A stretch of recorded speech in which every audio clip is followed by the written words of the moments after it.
अस्सलाम वालेकुम, मैं हूं आपका होस्ट एहसन गौरी और आप देख रहे हैं यूट्यूब चैनल। नाज़रीन, चीफ जस्टिस उमर अता बंदयाल ने आज एक ऑडियो लीक्स केस के बारे में एक तफसीली फैसला जारी किया, जिसमें उन्होंने बताया कि किस तरह तब की वफाकी हुकूमत ने अदलिया की आज़ादी पर हमला किया, किस तरह अदालत को ब्लैकमेल किया जाता रहा, किस तरह चीफ जस्टिस और अदालत को डराया और धमकाया जाता रहा, किस तरह वफाकी वज़रा इश्तियाल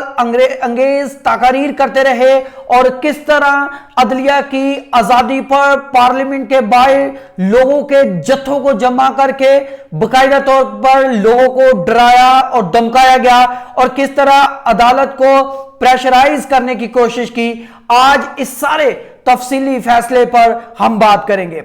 नाज़रीन, जैसे ही उमर अता बंदयाल कुछ दिन बाद रिटायर्ड होने जा रहे हैं, तो उन्होंने अपने तफसीली फैसले जो हैं वो जारी करना शुरू कर दिए हैं। आज हुकूमती दरख्वास्त मुस्तरद की, जो हुकूमत की तरफ से पीडीएम की तरफ से दायर की गई थी ऑडियो लीक्स केस में, फैसले में लिखा गया कि यह दरख्वास्त इसलिए दायर की गई थी कि चीफ जस्टिस और दूसरे दो जजेस जो है, जस्टिस मुनीब अख्तर और जस्टिस इजाजुल अहसन जो है, वो इस बेंच से अलग हो जाए। चीफ जस्टिस को बाकायदा तौर पर थ्रेट किया गया, चीफ जस्टिस को बाकायदा इस तरह के पैगामात भिजवाए गए कि आप इस बेंच से अलग हो जाएं और आप इलेक्शन के इनेकाद में जो है वो कोई हतमी डेट ना दें, वरना आप जो है वो बाकायदा तौर पर अपने नुकसान के जिम्मेदार खुद होंगे। चीफ जस्टिस ने अपने तफसीली फैसले में लिखा कि किस तरह तब की जो वफाकी हुकूमत थी, उन्होंने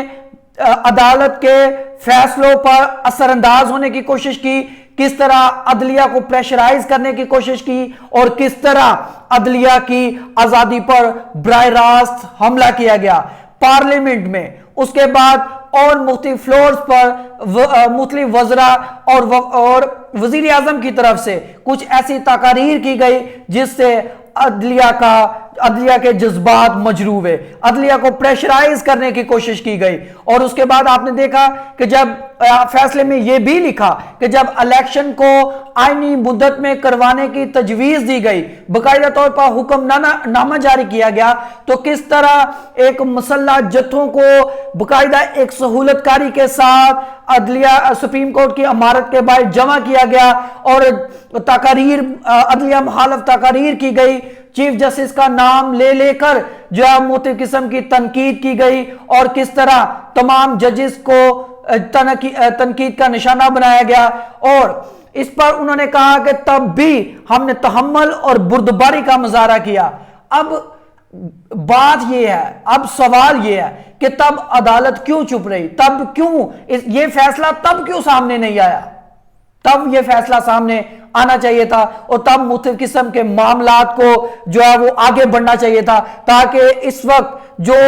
जिम्मेदारान थे, जो अब पाकिस्तान में भी मौजूद नहीं है, उनको पता चलता कि किस तरह वो आइन शिकनी करते हैं और किस तरह वो अदालत के खिलाफ बयान देते हैं। उसके बाद बाकायदा तौर पर फैसले में लिखा गया कि किस तरह सहूलतकारी की गई। जब दफा 144 नाफिज थी, तो उसके बाद किस तरह मुसल्लह दस्ते और किस तरह लोगों का हजूम सुप्रीम कोर्ट की बिल्डिंग के पास जमा हो सकता है और किस तरह जिस तरह उन मुसल्लह दस्तों को, मुसल्लह जत्थों को लाया गया, फिर उस तरह उनको सहूलतकारी के बाद वापस भी ले जाया गया। क्यों आइन की बालादस्ती कायम नहीं होने दी गई? क्यों आइन का मजाक उड़ाया गया? क्यों कानून हरकत में नहीं आया? चीफ जस्टिस ने यह भी कहा कि हमारा काम है ऑर्डर जारी करना, हमारा काम है एक मुनसफाना और एक अदल का फैसला देना, उसके बाद ये अदारों की जिम्मेदारी है कि वो किस तरह फैसलों पर अमल दरामद करवाते हैं। नाज़रीन, ये हमारे लिए बड़ी एक परेशान कुन सूरत हाल है कि सुप्रीम कोर्ट के फैसलों पर भी अमल दरामद नहीं करवाया गया और 90 रोज में इलेक्शन होना ये आईनी और कानूनी एक शिक थी जिसको जो है वो सबोटाज कर दिया गया और जिसको हटा दिया गया। ऐसा क्यों हुआ? क्या पाकिस्तान का आइन और पाकिस्तानी कवानीन और पाकिस्तानी कानून जो है वो सिर्फ उन लोगों के लिए है जो लोहे तबके से ताल्लुक रखते हैं? हमारे लिए एक लम्हा फिक्रिया है